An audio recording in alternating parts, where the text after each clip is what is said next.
terus gimana mau keluarnya? Gimana sih saya menemukan kebutuhan-kebutuhan yang ada dalam diri saya?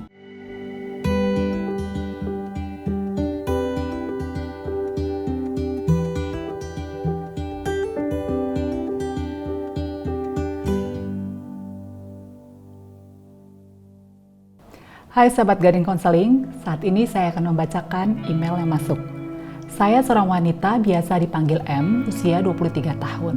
Saya dibesarkan dengan nilai-nilai keagamaan yang kuat, segala sesuatu dikaitkan dengan kitab suci. Tapi anehnya, sekalipun papa mama saya taat beragama, mereka kalau ribut itu sampai melakukan KDRT. Waktu SMP saya tahu bahwa papa saya ternyata menikah dengan mama padahal sudah punya istri pertama di luar kota. Saya tidak terlalu banyak memahami hal tersebut dan juga tidak berani membicarakannya. Mama juga aneh, terima-terima saja diperlakukan demikian. Papa sangat kasar, melakukan kekerasan fisik dan verbal kepada kami anak-anaknya juga. Saya anak tengah dari 3 bersaudara. Saya ingin sekali menunjukkan diri saya ke papa saya dengan akademis yang bagus bahkan sampai mendapat beasiswa ke luar negeri. Tapi sepertinya itu tidak juga menarik perhatiannya. Dia cuma bangga sesaat. Nah, saat di luar negeri saya mulai berkenalan dengan pergaulan bebas dan melakukan hubungan seks dengan berganti-ganti pria. Namun saya juga sering merasa bersalah, tapi ya gimana ya? Saya juga ikut aplikasi dating online yang belakangan ini karena stres di masa pandemik. Nah, ada nih Bu seorang pria yang menarik yang mengajak saya untuk bertemu dan melakukan hubungan seks, bahkan bersedia membayar 30 juta rupiah untuk sekali pertemuan. Di awal saya menolak mentah-mentah, karena merasa ingin melakukan seks karena rasa tertarik dan bukan karena uang. Walaupun kalau dipikir-pikir lumayan juga ya Bu, uangnya kan bisa beli laptop baru, gadget baru. Saya sebenarnya gimana ya, di satu sisi senang dengan pria yang mengejar-ngejar saya, namun begitu dia menawarkan uang kok kayak saya rasa bukan itu yang saya inginkan. Saya melakukan seks bebas tapi juga merasa bersalah. Akhirnya saya juga nonton film porno. Saya ini sepertinya seks addict ya Bu.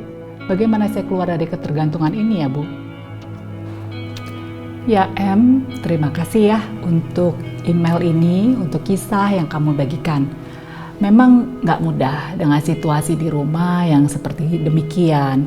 Relasi papa mama yang bahkan relasi papa dan anak-anak bisa jadi memunculkan banyak kesedihan, kekecewaan, kemarahan, kebingungan, dan lain sebagainya.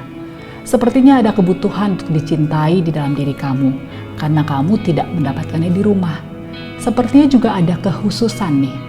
M ingin merasa dicintai oleh sosok pria.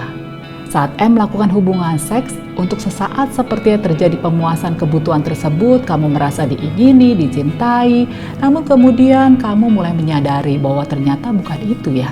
Karena setelah kamu melakukan hubungan seks, bisa jadi relasi kamu dengan pria itu juga sebenarnya stuck. Kamu pun gak ada keinginan lebih untuk melanjutkan hubungan ke arah yang lebih serius. Ada mistrust di sini ya, kepada sosok pria. Kamu lihat papa kamu juga lihat pria yang menjalin relasi dengan kamu, mungkin datang kalau lagi ada perlu, terus menghilang begitu aja. Sehingga kamu melakukan hubungan seks sebenarnya hanya berdasarkan seksual insting aja.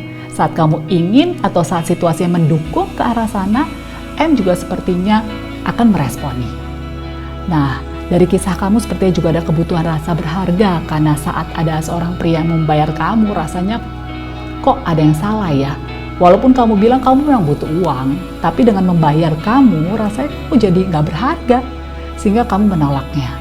Walaupun ini juga sepertinya ada juga disebabkan keyakinan agama ya, bermain di dalam ini juga, ada peran keyakinan agama.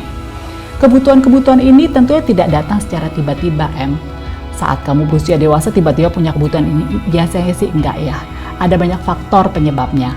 Nah, untuk mengenali apa aja sih penyebabnya, kenapa saya begini ya, kenapa perilaku saya begini ya, terus saya harus gimana, kayak saya seks addict nih tadi kamu bilang ya, terus gimana mau keluarnya, gimana sih saya menemukan kebutuhan-kebutuhan yang ada dalam diri saya, terus gimana saya bisa keluar dari ini semua.